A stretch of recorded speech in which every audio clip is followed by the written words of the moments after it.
2 দিন আগে পুরনো একটি মোটরসাইকেল কেনেন রিয়াদ আহমদ। বুধবার 24 ডিসেম্বর সকালে ওই মোটরসাইকেলে বন্ধু জাবেদ আহমদকে নিয়ে বেড়াতে বের হয়েছিলেন।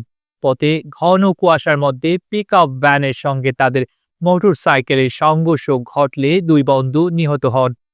মৌলভীবাজারের কুলাউড়া উপজেলার মৌলভীবাজার বড়লেখা আঞ্চলিক সড়কের আছুরিঘাট এলাকায় এই দুর্ঘটনা ঘটে।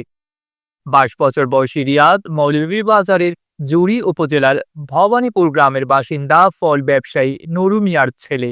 আর 20 বছর বয়সী জাবেদ একই উপজেলার জামগিরাই এলাকার মৃত দিলু মিয়ার ছেলে।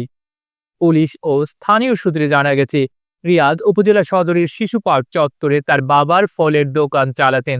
জাবেদ ও ভাইয়েরা সম্প্রতি উপজেলা সদরের কামিনীগঞ্জ বাজারে একটি কাপড়ের দোকান দেন। তিনি 2 দিন আগে 70,000 টাকায় একটি পুরনো মোটরসাইকেল কেনেন। বুধবার সকাল 7টার দিকে জাবেদকে সঙ্গে নিয়ে ওই সাইকেলে করে তিনি কুলাউড়ার দিকে যাচ্ছিলেন। এ সময় ঘন কুয়াশা ছিল। আচরিঘাট এলাকায় বিপরীত দিক থেকে আসা ফল বহনকারী পিকআপ ভ্যানের সঙ্গে মোটরসাইকেলটির মুখোমুখি সংঘর্ষ হয়। এতে ঘটনাস্থলেই রিয়াদ ও জাবেদ মারা যান।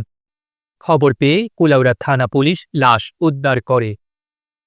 সন্তানের মৃত্যুর খবর পেয়ে সকালেই কুলাউড়া থানায় ছুটে যান নুরু মিয়া সহ পরিবারের অন্য সদস্যরা। বিলাপ করতে করতে নুরু মিয়া বলছিলেন, সকালে দোকান খোলার কথা বলি বাড়ি থেকে বাইর হইল ছেলেটা।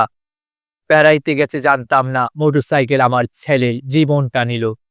কুলাউড়া থানার উপপরিদর্শক মোহিত মিয়া জানান, ঘন কুয়াশায় পিকআপ ভ্যান ও মোটরসাইকেলের মুখোমুখি সংঘর্ষ হয়। এতে মোটরসাইকেলের 2 আরোহী মারা গেছেন। ডেস্ক রিপোর্ট, আধুনিক কাগজ।